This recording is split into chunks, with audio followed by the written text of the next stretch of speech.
Welcome back to the VC3 News Update for Thursday, June 8th, 2023. I'm Shalisa Nanton. First, in our local stories, the Calypso Association is ready like Freddy for VinceMass 2023, according to the president of Calypso Association, Earl Bennett. Appearing as one of the three guests on VC3's Roundtable Talk, Bennett said that apart from the recently concluded Queen of Calypso that saw Fire Empress dethroning Chanel Mackenzie, Calypso tents have already started. The tent started since last week. Last week Tuesday we had graduates, then we had upstage experience on Wednesday, and then we had to round it off on Thursday night on tour. Yesterday, last evening, we had graduates once again their second show. Tonight is a turn of the upstage experience, and tomorrow night we will have on tour.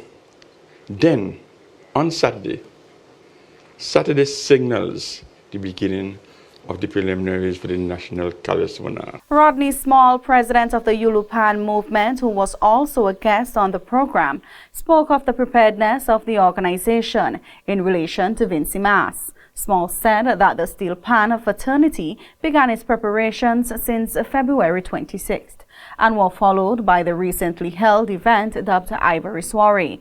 He noted that the preparations began early as the organization wanted to build its clientele. We've been ready since February 26th, where we were doing a series of activities, and that was geared towards building our clientele, our fan base, so that, you know, when of course we launch and jumpstart VinceMass, we'd have that following coming straight into our activities for VinceMass 2023. And then of course, coming off of a high season, a high event called Ivory Soiree with our sister component, the CBI. I mean, that was a major success, you know what I mean, from all angles. You know what I mean, from the patrons, from the players in particular, and most importantly, the marriage of the Yulupan movement and the CBI. I mean, in fact, the marriage was always there because the show is called Steel and Glitter. But what we did, we just cemented it and put the icing on the cake and come together and did something for our people. He added that the bands have been meeting weekly and with members of the Yulupan movement in an effort to create an attractive package for VinceMass 2023. Small said it is the intention of the movement to have Pan on the road on Juve morning and hopefully Monday evening jam. He also said they are attempting to rebrand Junior and Senior Panorama. Right now, the bands, we've been meeting weekly to basically put together a package from the Yulupan when it comes to our role in VinceMass. Not just Steel and Glitter, but everything that is going to happen moving into Steel and Glitter and even beyond. Because, you know, we're paying very close attention to bringing back Pan on the road for Juve. And by extension, you might even see one or two Pan side on the road during the Monday afternoon jam, where there are private entities who are reaching out to the steel orchestras to come on the road on Monday afternoon. And I think I read somewhere in my history that Pan was also a part of Monday afternoon jam. I don't know how accurate that is, but if it's not, then we will create the history on Monday afternoon. But in terms of Panorama directly, both junior and seniors, we're still fine-tuning some stuff. And when I say fine-tuning, not from the band standpoint, but from a Yulupan movement executive standpoint, because we're looking at rebranding and repackaging. Fernando Serio of the Mass Bands Association, who was the third guest on last evening's program, noted that the organization is working assiduously on its preparations with mass bands, working to finishing their production by the end of June. He also indicated that there would be a scaled-down version of the King and Queen of the bands, as there is not enough space for the bands to build the costumes, which are elaborately designed. We are working hard towards being ready. We had some problems in terms of getting tent spaces, and we finally got the Juicy building where we are housing 3 mass bands. So initially we were trying to start at home and doing little work, but now we are totally in production mode, where we all the mass bands are working towards finishing the production by the ending of June. Right?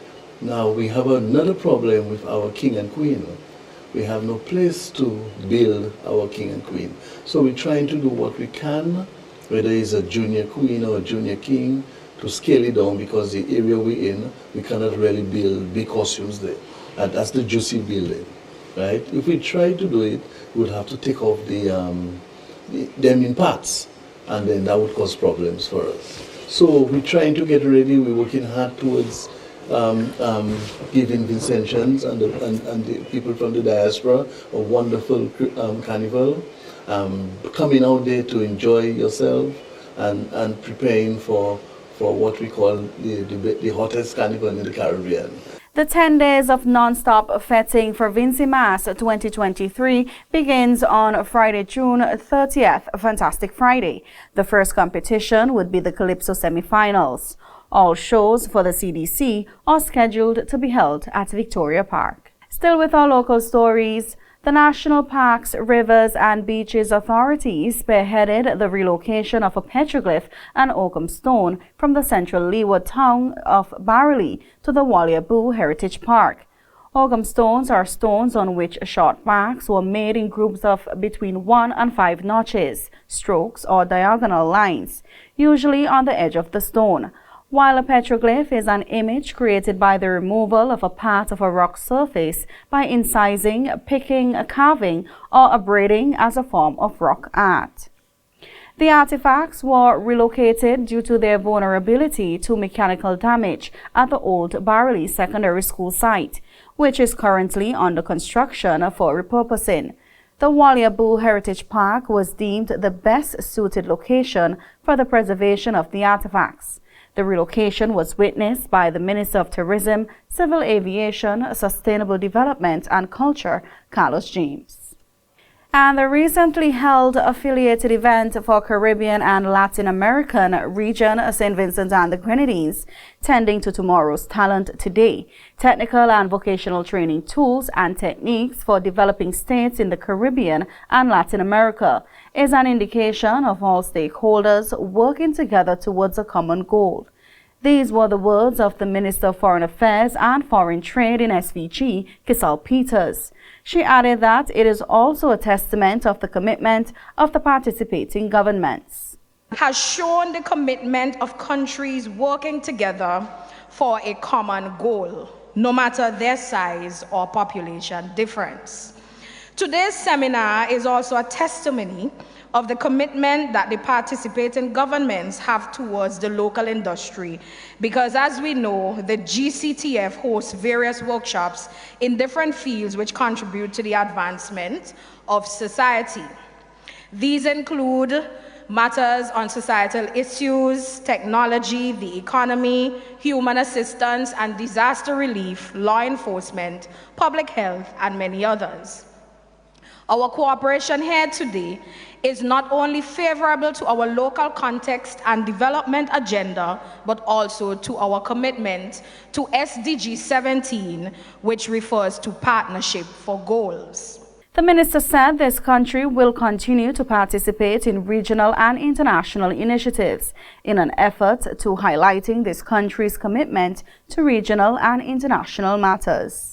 Our commitment to regional and international cooperation has been shown at the highest levels as a non-permanent member of the UN Security Council and as the current PTP of CELAC, and many more. On August 26, 2022, our neighbor St. Lucia also co-hosted with Taiwan and the United States a GCTF-affiliated event that promoted the empowerment of women across Latin America and the Caribbean. Notably, the government of St. Vincent and the Grenadines is a strong supporter of the Women Empowerment Project, which came about because of the adverse impact of COVID-19 and the eruptions of the La Soufrière volcano. The minister said that she is pleased with this as she is a strong supporter of women being able to manage their business after several economic shocks.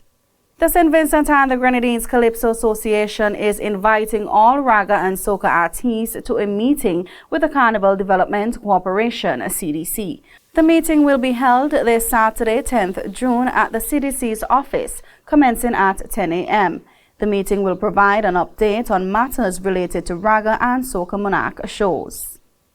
Those are our local news stories. Continue watching on Channel 114 for the regional and international news update and the VC3 Sports Update with Sinead Hackshaw.